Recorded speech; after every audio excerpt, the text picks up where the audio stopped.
Ladies and gentlemen, my name is Asher, and thank you for joining me for another episode of the Steam Shuffle. And today we're taking a look at Deadstar, that was developed and published by Armature Studios on April 5th, 2016, just about a week ago as the recording of this video.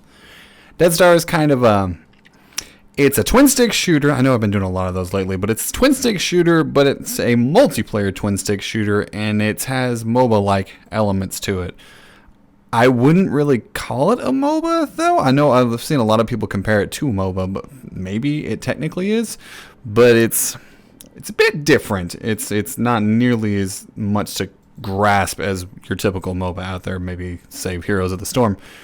But before we get started, I'm going to take a look at some of the systems that are at play here and give my insight to what my understanding is of them thus far. I could be completely off, but I'm going to do my best here. And before we even do that, just a quick look at the settings, the graphic settings here. Not a whole lot to tinker with. I've actually got that down to 1024 because it launches at 1024, I believe, by default in the game. Or if I Alt-Tab, it goes to windowed mode, and that's probably what's changing it. So let's bump that back up here to my 1080. There it is. Oh, no, it is at 1080. Okay, so that was weird. It had it listed as that. Like it wanted me to change it. So maybe a slight tweak there. I could be missing something, but it looks like that was not intentional at all.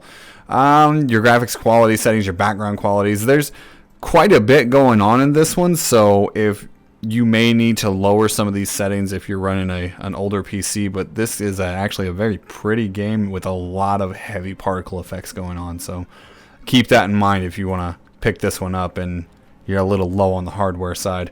Works with controller and keyboard and mouse just fine. I actually don't like the controller with this too much, simply because the way that you move your ship, it's very momentum based, and I feel like I have a better control with the keyboard, oddly enough, than I do with that stick. And you're also usually aiming two guns at once. Granted, they aim in the same direction, but it does help with the mouse for that added accuracy. And believe me, this game is pretty balls hard, to be honest. What I have noticed is there's not very much communication. There's very lackluster communication between either side from what I've seen. And I've played about 6 or 7 games now. No one ever talks. And for a MOBA or a multiplayer game, it's kind of essential to victory is to kind of communicate and see what everyone's doing. But with the way the map's set up and the simplicity of the idea behind it, I suppose it's not too needed, but it's just I found it odd that there's no one talking. Also, this is available on PlayStation, I believe PlayStation 4, and it is cross-platform, which is a good thing because most of the matches that I've played, I am the only PC player. It indicates who is a console player with a little icon next to the name. I'm the only one. I'm the only PC guy, so probably a lot more popular on PlayStation 4. I would imagine it was already released on this. Maybe this is a later PC release. But other than that, the crossplay works perfectly fine. Like I said before, it works perfectly fine with the controller, so I don't see too much of an advantage over keyboard and mouse. Either one works. You have your training menu there. That's your tutorial. I went through it. It doesn't, I mean, it kind of explains the base principle of the game, but I think that could have been a little more fleshed out to kind of give you an idea exactly of what does what and why you're doing certain things. Very well voice acted, though. I'll give it that. Alright, so here's your hangar. The way this works is you take 3 ships into a battle with you. And you can switch between them anytime you die or even go into your base. You can switch them. And you've got your light craft, your medium craft, and your heavies. Your light craft are very zippy, very low health, but they can zip in and out a lot of the fire from the bigger craft. So they're actually not completely useless, and they're not... Yeah, they'll die really easily, but if you're skilled enough, these guys will tear you to pieces.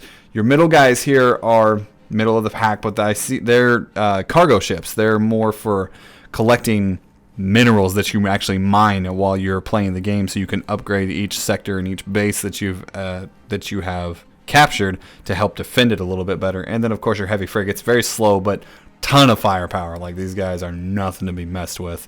And you can take a combination of any of these that you like. If you want 3 mini guys, you can take 3 mini guys. It's really up to you. Quite a bit of customization for them as well. Let me just grab one. I've been playing a lot with the Warden. I like him quite a bit. But if you go into like your paint jobs, these are all the ones on just this screen. Then you got patterns and then elites. So there's tons and tons of colors and skins, if you will, that you can get, and they're all earned in game. There is no currency system. This is not a free to play, and everything is unlocked from the start. And 9 ships may not seem like a lot, but compared to like other MOBAs and everything, but each one is unique in their weaponry and their abilities, and each one has 4 abilities total. So there's quite a bit to play around with. I would like to see a few more, maybe like a 4th row to give you a total of 12. That'd be nice, but obviously it would be difficult to balance these out properly because it goes a lot into player skill, but I have seen a lot of ships that kind of dominate the other ones. Not too bad, but I have seen a repeat of some of the ships, Warden being one of them, at least the few first games that I played, and I like it a lot, so that's what I'm going to be rocking. Disclaimer, I am not the greatest at this.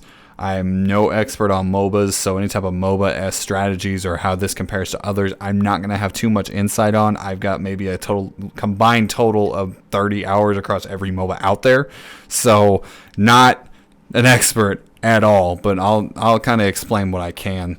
So I think the best way to do this is just to jump into a match and kind of show off what's going on. But the basic premise is we're going to have either 3 sectors, 5 sectors, or 7 sectors, and each side starts in one faction or one side of the map or the other, and you fight for control of the other ones. The more you control, the faster you accumulate your win resource, and it's basically kind of a conquest domination mode. I have not been able to find a different one. I guess there's this escape run, but I haven't played that at all. So we're going to be focusing on conquest. From what I can see there, that's just going to be more like a payload type thing. And I'm going to have to try that out later on, but I want to focus on conquest because I think that's where the meat of this game is. So we're going to jump in. I've got my 3 ships here, my heavy, my cargo guy, and my little mini zip around guy. I believe I usually start out with Leviathan. There is an upgrade system in this that I don't fully understand. I've only been able to upgrade once, and that was on Warden. And I think it's you collect components every time you do a match, and if you get enough of them for each slot on there, you can feed them to the ship, and it upgrades some of the stats on it. By how much, I'm not 100% certain, and I really hope it doesn't break the game whether or not you have those augmentations, but I haven't really played this long enough to tell you whether or not that's the case. I don't think it is, but I'm not good enough to be able to tell you, so just keep that in mind. Netcode seems fairly stable. When you got someone with a really high ping, the first match I did was horrible. There was rubber banding everywhere, but that was just the one time. So I think that was more of a exception to the rule. So we're going to start up here. I'm on blue side. We're going to be going up against red side, and I'll do what I can. I think I launch it. Yeah, I'll usually start out with the Leviathan. I don't know how to change that. Probably if you just change the order in your hangar, you'll start out with the other one. But if you don't want this, you can always go back to a base here, and you can switch them on the fly. Let me jump back here just to demonstrate that. So we interact, we deconstruct. There we go. And 3, 2, 1. There we go. All right. Now we respawn as whatever you want. So you can switch even without dying, but when you die, you can pick whichever one you want. And that time limit there makes it to where you can't just do it real quick. Like, you kind of need to commit to whatever one you're wanting to do. So Warden here, I've found is, and actually I believe all the cargo ships are really efficient at mining. And what this does, these minerals, you use them to upgrade your bases. And if you'll see at the bottom left corner there, this is one of the larger maps. Actually, this is a 6. I thought it was just 3, 5, and 7, but perhaps there is just a 6 as well. Not 100% on that. So I've played probably 4 different ones at this point, and I have not played just like a 3 one. The tutorial is just 3 maps. So here's your upgrade. You get points, experience by gathering resources, blowing up other ships, and the like, and you spend it on your core or one of your 4 weapons. Normally, for the sake of speed, I just auto level. Right here on this screen, you just press F. It puts it in whatever it feels is best, and I keep going. So now I have 2 guns. This one here is my primary. It does overheat, so there is a time as to how many times I can shoot it. And then the second weapon here is pretty unique to this character. It's a trail. And anyone that goes through that trail will take fairly significant damage. So you can really lock in other players and kind of limit their movement, especially if you got another buddy on the other side. You kind of funnel them over. At least I would imagine that's the idea. Doesn't mean I'm very good at doing it, but I feel like that's the idea. So only the green rocks here actually drop the resources to mine, and these cargo ships can carry about 100. Normally you can only carry 50 or so. So these are definitely the ones you want to support your bases with, because you just don't have to make nearly as many trips. It's auto level there again. I'm already level 3, so it levels fairly quickly. You do get pretty strong pretty fast. This is a very fast-paced MOBA-esque game. But I did have a game here just a little bit ago, right before I started recording, that we only won by 1 point. And so that game took about 22 minutes. That is the longest game that I've played thus far. Most of them are around the 10 to 15 minute range. And right now we're pretty dead even. We each have 3 different sides. I'm really just kind of focusing on trying to get some more of these minerals, because this is one thing that I've noticed. Maybe it's just the matches that I've played, but not a whole lot of people focus on this, and this is actually pretty important to keep your bases safe. You really need to upgrade your defenses, because each time you upgrade it, it'll add more turrets, it'll add mines on the outside, you know, things like that. You see here at the very bottom, you get a whole bunch of defenses, but the higher this is, the more difficult it is for the enemy to come in and take over it. So I've spent a few pieces there, but it does look like we got some action going in the starting base over there in the top left. That is actually the yellow faction, and the yellow faction is AI. I figure it would be akin to like jungle minions, but they come in and they start trying to wreck your stuff, and you can get experience points out of them. Let's see if I can find them. Actually, I think my buddy over here just took out yellow pretty good. Now, I don't know if certain ships are better at farming this experience or not. I really couldn't tell you. I know the little quick guys are pretty versatile. I was actually surprised by some people's skill level with those guys. They can wreck face with them. But I don't know if you're meant to really like jungle with them like you would in a MOBA. Like there's certain heroes that are better at jungling. From what I can tell, that wouldn't be the case. But I could be completely wrong. Let's jump over here. He went down real easy. Alright. Maybe I picked a good jungler. I don't know. So I got my third ability here. Your left control. And I think this is just like... let me look at that. This is fires a directed pulse wave that reduces enemy defense and damage output. So that is actually a debuff if you catch somebody in it.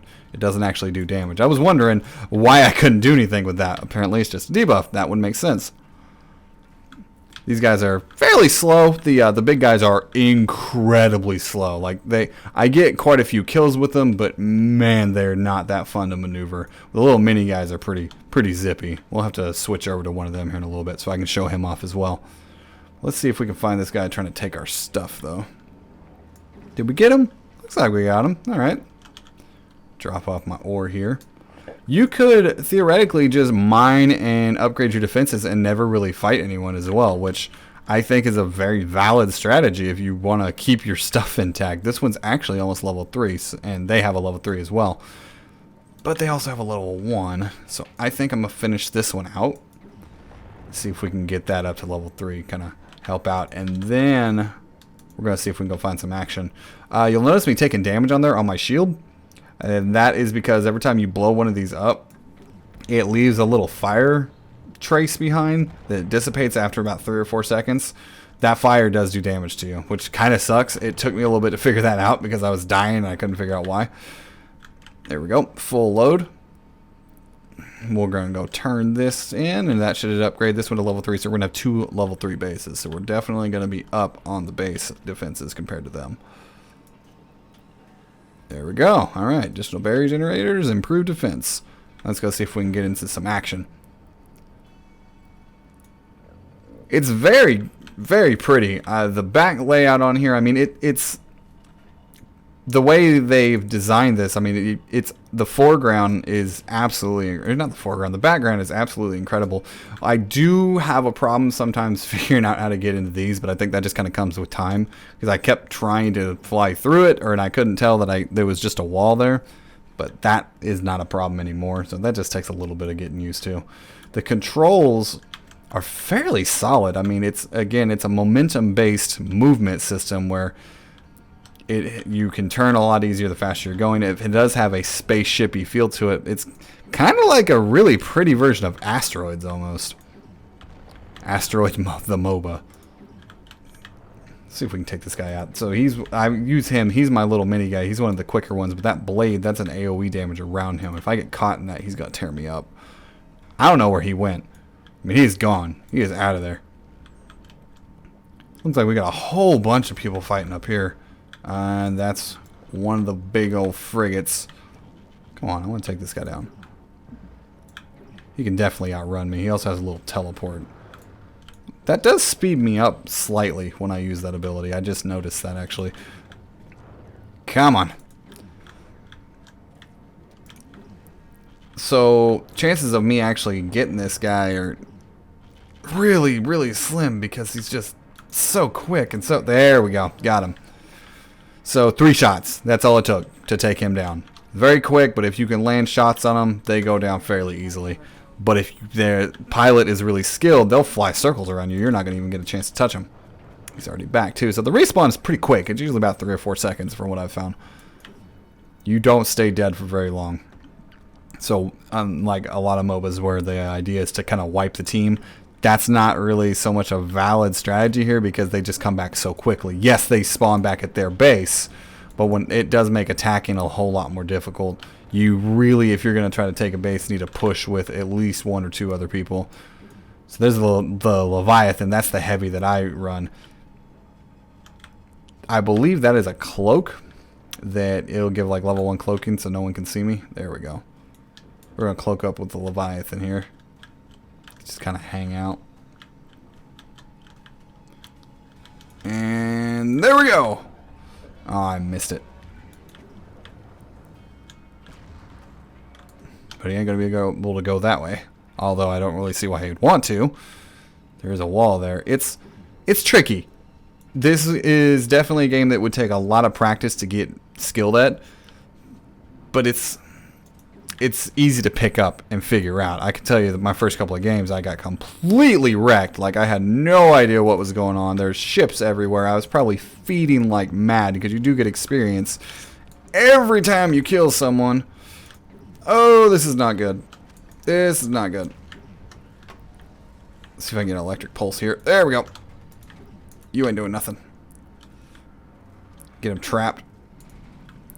He's tearing me up, though. Come on. Come on. Regenerate shield. I have no health, though. I do have a shield. There we go. Nice. I got him. All right. That little top left button, or the bar, I don't really look down here at it, but that little top light green one, that is your shield. It regenerates fairly quickly, and then the bottom one is your health. And I basically have none. Like, I'm going to get wrecked if my shield drops. And it's, oh, we got them all. Nice.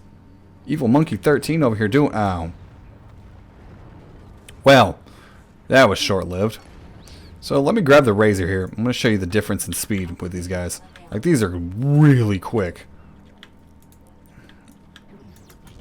He has lock-on missiles, and then he has the buzzsaw too. I probably should level him up there. There we go. That's what I mean for speed's sake. I just do that because it's just so much easier to throw a couple of levels in and keep going. You do level up on all 3 ships if you're just using the one. So if you spawn into the other one, you get all that experience, and it's not shared experience. Oh, not the right button. There we go. Get him that buzzsaw. I think we're gonna get him. Nope, not quite. Nice little dogfight going on here. There we go. Got him. Alright. And you can also level up your core, which will increase your health, your armor, and your speed. Although, funnily enough, the recommended one rarely, if ever, from what I've seen, puts points into that spec. I don't know why. I don't know if that's just something you should focus on last, or if that's just programmed to do it that way, but it never does. Come on. There we go. Got him too. Doing pretty good this round. Feeling pretty good about that. They do have a level 4 base though, and we've got 3 3s, but that level 4 is going to be tough to crack. I'm going to definitely need help from my teammates here. He's healing us. This is the second time out of 7 games that I've seen someone rock a healer, but man, do they help out. They are absolutely incredible.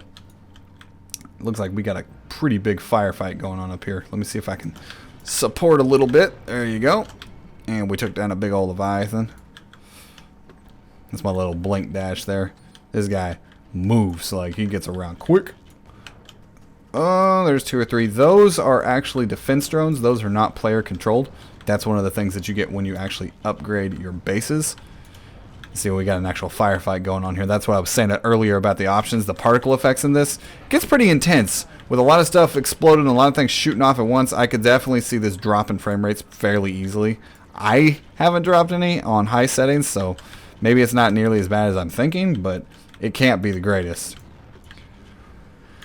So I just saw a little crosshair, and I believe that is a attack now, or attack here, little waypoint, kind of a form of communication. I don't even know how to do them, but I do see them occasionally, and I believe anyone can do them. It's not like a commander type deal, but it looks like we are going to take this here, and we did. All right, so we got that one, but they did take one of our back bases, so it's kind of a tug of war back and forth, although we are kind of decimating these guys, and I think...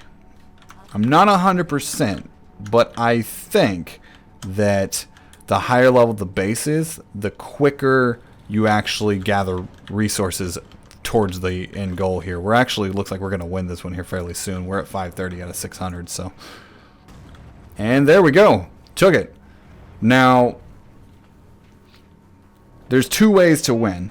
You either collect enough to fill up that bar to 600, or you attack their main base and destroy it, and you win that way as well. But normally I try to focus on collecting enough resources. Apparently they just went ham on it and went and took that guy out. So we got our levels here. Get your fame up. The only thing I can see that it does really is unlocks portraits and cosmetic rewards. It doesn't actually increase power. However, let's back out of this lobby here. Kind of show that off a little bit, because this is the part that have a slight understanding on. The Stalker I don't use. I do use the Warden. I like the Razor, but I don't have anything for him. Let's jump into the Stalker real quick and go to the augments. So this is what I was talking about. So I have these little things here, these little components, and I have one for defense. Now, I had one for each of these, and that's how I was able to upgrade it to level 1. And I'm missing the one for here. I'm missing 2 there. It does look like I have all 4 here, though, so we're going to pop all 4 of these here in. I don't know. I don't think there's a difference. I think it's just that's the consumable that you're looking for to do that on. We're going to consume and augment. It gives more probe armor, more defense shield, and damage bonus. Boom.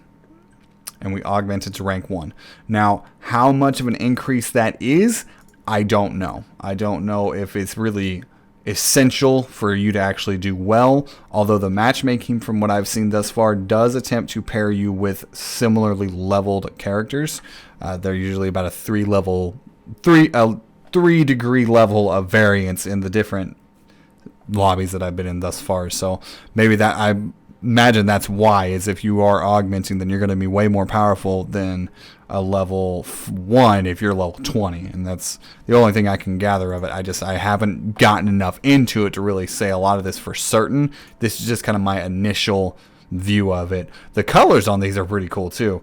Like, these designs on the hangar screen are absolutely phenomenal. These ships have a lot going on, but you can't really see very much of that during gameplay, as you saw. I kind of like the look of this guy. He kind of has like a shotgun blast. It's that an EMP field. I think he would be pretty cool too, but I'm digging the Razor for now. The Marksman is the one it's really straightforward. You have missiles, you have a machine gun front turret. I mean, if you're not into kind of like the alien tech and you want a more traditional shoot 'em up twin stick experience, there are ships that do that. The Bulldog has a laser that he charges that's kind of like a snipe, and then his blast shot is a shotgun blast. And the time bomb will throw it out there, and after about 10 seconds, so it makes a huge explosion that if it's leveled up, it'll do quite a bit of damage. So you have quite a bit of choice, depending on your playstyle, which ones you like the most, as well as are you trying to gather resources? I mean, do you need to get a heavy push with these big Vindicator battleships in there? I mean, what's needed by the team? At least that's the theory of it. But there's no communication going on, so it's not as complex as your average MOBA would be. It's got MOBA-like elements, but I still reserve the genre MOBA for it. It's more of a conquest twin stick shooter. It's a multiplayer conquest twin stick shooter because you don't have your creeps, things like that. You're just trying to capture the different bases. So I reserve that term for it. But I do like the idea behind it. I don't know how much I'll play it. Probably not a whole lot. It's available for $20 right now. I think that is a bit steep, but simply because it's not really my kind of game, I think. So I think if people are really into the MOBA genre, that would be fine for them because they get a lot out of that. They would play this for hours and hours and hours and hours and hours, which I get that. That's fine. That's not a problem. It's just MOBAs have never really been my cup of tea. I stick with like Heroes of the Storm because that's the most simple, and I am really bad at them. So, but if you're into them, if this looks like it'd be something that you would enjoy and put quite a bit of time in. I mean, there's a fair amount of content on here with the different ships and the unlocks and things like that. I just hope you don't get too bored of it too quickly. But other than that, that is my first impression of Deadstar. Again, available on Steam for $19.99 or your regional equivalent. If you liked this video and you'd like to see more content of mine, more similar content, then give me a subscribe, a like, a comment, whatever you feel. And if you enjoyed the video and like what you see on here, then go and pick up Deadstar and support them developers. Other than that, until next time, guys, my name is Asher, and I'll see you later. Take it easy.